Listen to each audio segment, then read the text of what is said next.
Good morning friends, मैं engineer Dinesh. दोस्तों, आप ये सोचते तो जरूर होंगे कि ये आदमी उम्र के इस पड़ाव पे सुबह सुबह उठ करके अपनी सूजी हुई आंखें ले करके बक बक करने लगता है, लेकिन ऐसा है नहीं। ये मेरे उद्गार हैं जो राष्ट्र कल्याण एवं वैश्विक कल्याण को समर्पित है। दोस्तों, कुछ लोगों को शंका है कि भारत कैसे विश्व गुरु बन जाएगा 3.5 ट्रिलियन इकोनॉमी से लेकर के। देखिए, एल्विन टॉफलर ने पिछली शताब्दी में लिखा था कि in the 21st century India will become the knowledge power house of the whole world. देखिए, अब क्या फैक्टर्स हैं। पहली चीज तो यह है कि हमारा जो भारतीय चिंतन है, जो इंडियन फिलॉसफी है, वो हमें सिखाती है कि ज्ञान जो है एक ऐसा धन है, विकृते च वर्धति एव नित्यम विद्या धनम सर्वधनम प्रधानम। हम इस सिद्धांत से, इस चिंतन से जुड़े हुए हैं कि ज्ञान का विस्तार जितना ही खर्च करेंगे उतना ही बढ़ेगा। ये ऐसा धन है। विद्या को भी हमारे यहाँ धन माना गया है, लेकिन जो वेस्टर्न फिलॉसफी है वो विद्या को धन अर्जित करने का माध्यम बना दिया। पेटेंट लॉज बनाए। पेटेंट लॉज का आविष्कार हमारे यहाँ नहीं हुआ था, वो विदेशों से आया है। और आज दुनिया के सभी मुल्क अपने अर्जित ज्ञान को बेच करके, टेक्नोलॉजी बेच करके, टेक्नोलॉजी की बेसिस पे दूसरे के यहाँ निवेश आमंत्रित करके पैसा कमा रहे हैं। जो हमारा मूल चिंतन है वैश्विक कल्याण का, वो ऐसा नहीं करता। ज्ञान का उपयोग तब, सदुपयोग तब होगा जो मानव कल्याण के लिए इस्तेमाल हो, पर्यावरण कल्याण के लिए इस्तेमाल हो, वैश्विक कल्याण के लिए इस्तेमाल हो। ये हमारा भारतीय चिंतन करता है। अब हमारे कुछ देश के कुछ ऐसे बड़े नामचीन अर्थशास्त्री हैं जो कहते हैं कि भारत कैसे विश्व गुरु हो जाएगा 3.5 ट्रिलियन डॉलर का लेकर के। मैंने अपने कई लेक्चर्स में ये समझाया है कि 140 करोड़ का देश 3.5 ट्रिलियन इकोनॉमी पे सरवाइव ही नहीं कर सकता, क्योंकि 140 करोड़ लोगों को अगर अमेरिकन डॉलर टर्म्स में अगर न्यूयॉर्क जाएं आप और वहाँ पे अपना जीवन बिताना हो आपको, तो भारत में तो 500 रुपये per day is sufficient to survive. वहाँ पे आपको कम से कम 5,000 रुपये चाहिए सर्वाइवल के लिए। तो इसका मतलब ये है कि भारत की जो अर्थव्यवस्था है, अभी देखिए, मेरा एक छोटा बेटा है यूएस में, he is almost settled over there. उसने वर्जीनिया में एक मकान खरीदा 10 करोड़ रुपए में। मैं रूपी टर्म्स में इसलिए बात कर रहा हूँ जिससे आपको समझ में आ जाए। ऑन द अदर हैंड, मेरा जो बड़ा बेटा है प्लस जो मेरे छोटे भाई का बेटा, दोनों एक बिजनेस में हैं मेडिकल के, तो उन्होंने हमारे गांव में एक मकान बनाया जिसकी कीमत सिर्फ 15 लाख रुपए आई। 15 लाख 10 करोड़। अब अगर दोनों की फोटो में शेयर करूं तो आप कहेंगे कि 10 करोड़ वाला तो एक झोपड़ा है, जबकि 15 लाख वाला एक बहुत बड़ी कोठी बन गई। यानी कि हमारे रुपए में वो शक्ति है कि 15 लाख रुपए में वो कोठी बना सकता है, और अमेरिकन डॉलर की शक्ति उसके सामने नगण्य है, क्योंकि 10 करोड़ में वो एक सिर्फ झोपड़ा बनाता है। तो इस चीज को समझने की जरूरत है। दूसरी चीज हमारे पास एडवांटेज ये है, पहली चीज तो इकोनॉमिक्स, हमारे जो बड़े बड़े नामचीन हैं, जो हम लोगों को पैरासाइट इकोनॉमिस्ट बोलते हैं। वैसे मैं तो कोई इकोनॉमिस्ट नहीं हूँ, लेकिन जो एक मूलभूत, जो बेसिक जो नॉलेज है इकोनॉमिक्स का, वो हर भारतीय को होना चाहिए, हर व्यक्ति को होना चाहिए, क्योंकि तभी वो चीज़ों को समझ पाएगा कि हम आगे बढ़ रहे हैं कि पीछे जा रहे हैं। तो भारत में सबसे बड़ा एडवांटेज ये है कि हमारा पीपीपी, परचेजिंग पावर पैरिटी, हमारी विश्व में सबसे अच्छी है।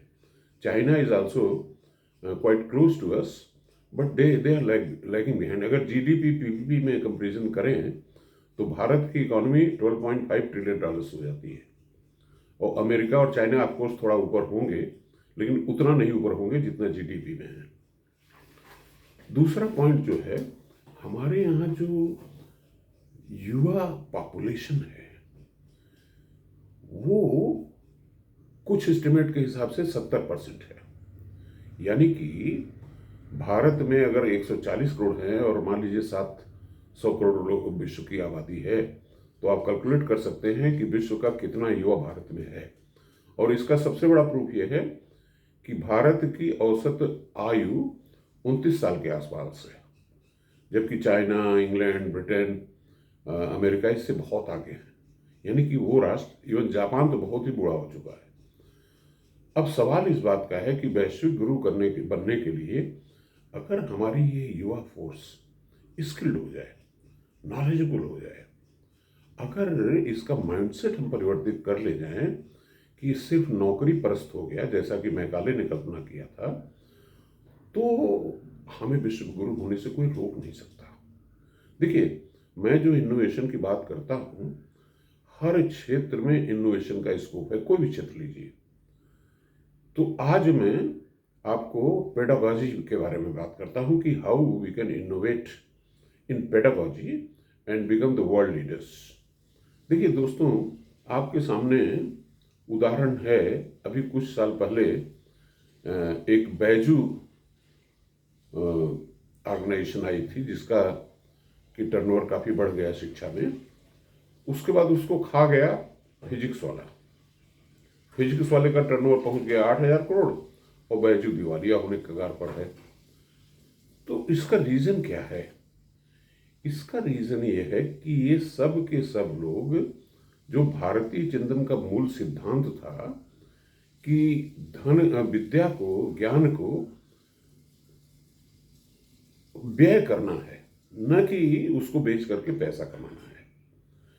ये मैं मानता हूं कि कोई भी ऑर्गेनाइजेशन चला। अभी देखिए, एक मैं उदाहरण तीसरा देता हूं। एक बांग्लादेश में एक ऑर्गेनाइजेशन है इसी प्रकार की, उसका एनजीओ है वो, उसका नाम है Khan academy.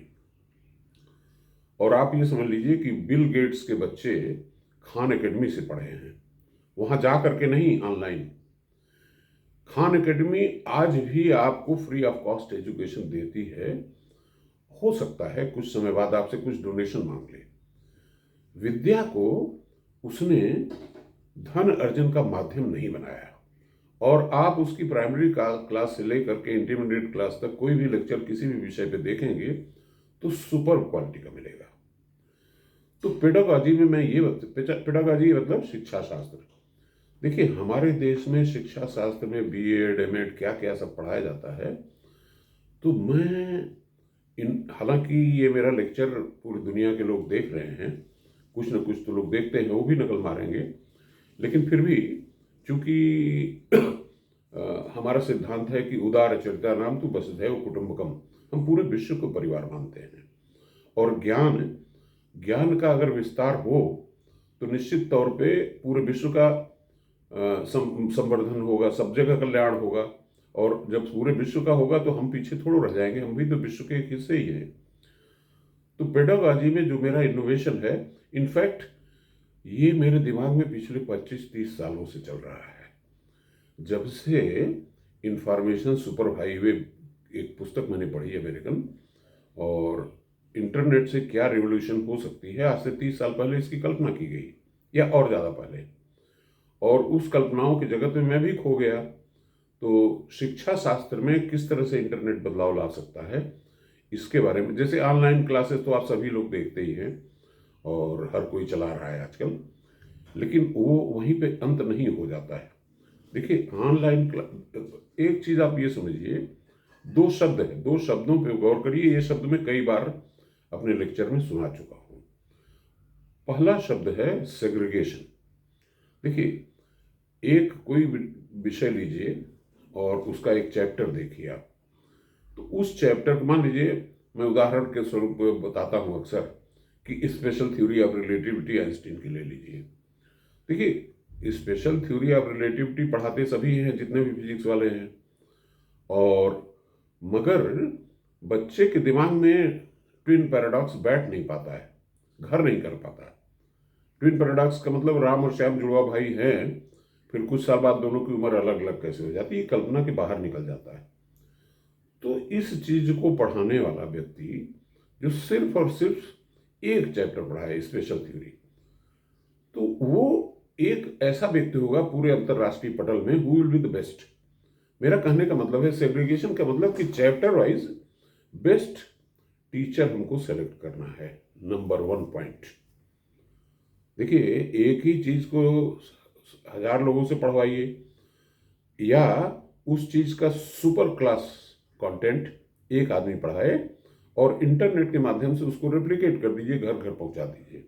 This is the innovation in pedagogy, जिसमें कि हमारे युवा जितने भी हैं, देखिए एक उदाहरण बताए आपको कि वर्ष 1978 में एक जैन साहब थे, ही वॉज ए स्टूडेंट, और जहाँ तक मुझे जानकारी है, हालांकि बात बहुत पुरानी हो चुकी है और गूगल सर्च में मिल नहीं रहा है, तो Jain failed in IAS exams. तो उसने क्या किया, उसने नोट्स बहुत अच्छे बनाए थे, तो उसने प्रायोगिक तौर पे क्या किया कि अपनी नोट्स को वो ऐसे ही फोटो कॉपी करके बांटने लगा, तो बड़े लोग उसको लाइक किए। फिर अल्टीमेटली उसने एक मैगजीन निकाल दी जिसका नाम है प्रतियोगिता दर्पण। आप सब लोग सुने होंगे उसके बारे में। तो that was a small innovation in pedagogy done by mister Jain, और शायद आईएएस बन करके वो इतना नाम वो पैसा नहीं कमाते जितना कि प्रतियोगिता दर्पण बेच करके उन्होंने कमा लिया होगा। तो मेरा कहने का मतलब ये है कि जो हमारी युवा शक्ति नौकरियों के पीछे भाग रही है, वो पेडागोजी के इस इनोवेशन के बारे में बात करे, समझे इसको कि किस तरह से चैप्टर वाइज हम सेग्रीगेट करें। मटेरियल तो ऑनलाइन उपलब्ध है, और हमारे जितने भी स्कूल्स हैं, कॉलेजेस हैं, सबको डिजिटाइज किया जा सकता है एक स्मार्ट स्क्रीन लगा करके। और मैं ये नहीं कह रहा हूं कि जो टीचर वहां पे क्लासरूम में पढ़ा रहा है उसकी नौकरी चली जाएगी, वो तो he will be still sitting over there, और जहां कहीं बच्चों को कंफ्यूजन होता है उसको वो दूर करेगा। तो पेडागोजी में इनोवेशन के इतने सारे चांसेस हैं कि this can employ lack at least 1 lakh people in India. तो जो नौकरियों की भागदौड़ में लगे हैं, पेडागोजी के इस इनोवेशन के बारे में आप विचार करिए और एक छोटी सी निश ले लीजिए, कोई एक चैप्टर ले लीजिए, उसमें बेस्ट टीचर सेलेक्ट करिए। और मैं तो कहूँगा कि इसमें government should become a regulatory controller, so that कि एक ही चीज को फिर न रिपीटेड होने लगे। तो गवर्नमेंट का भी इसमें रोल होगा, और एक एक व्यक्ति को, एक एक ऑर्गेनाइजेशन को एक चैप्टर दिया जाए, वो उसको जो है सेग्रीगेट करें, रेप्लिकेट करें, हु इज द बेस्ट, उसको लाइसेंस दे दिया जाए डिस्ट्रीब्यूशन का। तो इस तरह के इनोवेशंस की बात मैं करता हूँ, ये मेरे दिलों के उद्गार हैं, और मैं कोई यूट्यूब को एक सशक्त माध्यम, अपने संप्रेषण और कम्युनिकेशन का एक सशक्त माध्यम मान करके इस पे मैं अपनी बातें रखता हूँ। न कि मैं आपको बताऊं कि कुछ दिन बाद मैं ऐसा भी सोच रहा हूँ कि ऐसा कैसे हो सकता है कि हर कोई मेरा लेक्चर न देखे, क्योंकि ऐसा भी हो सकता है कि कुछ हमारे दुश्मन लोग हैं, दुश्मन देश के लोग हैं, वो भी इससे बहुत फायदा उठा लेंगे। तो कुछ न कुछ मुझे सोचना पड़ेगा रिस्ट्रिक्शन डालने के बारे में, क्योंकि भारतीय फिलॉसफी तो ठीक है, लेकिन फिलॉसफी तो तब भी थी जो कि विदेशियों ने कब्जा कर लिया, इसलिए ये फैक्टर भी हमको देखना पड़ेगा।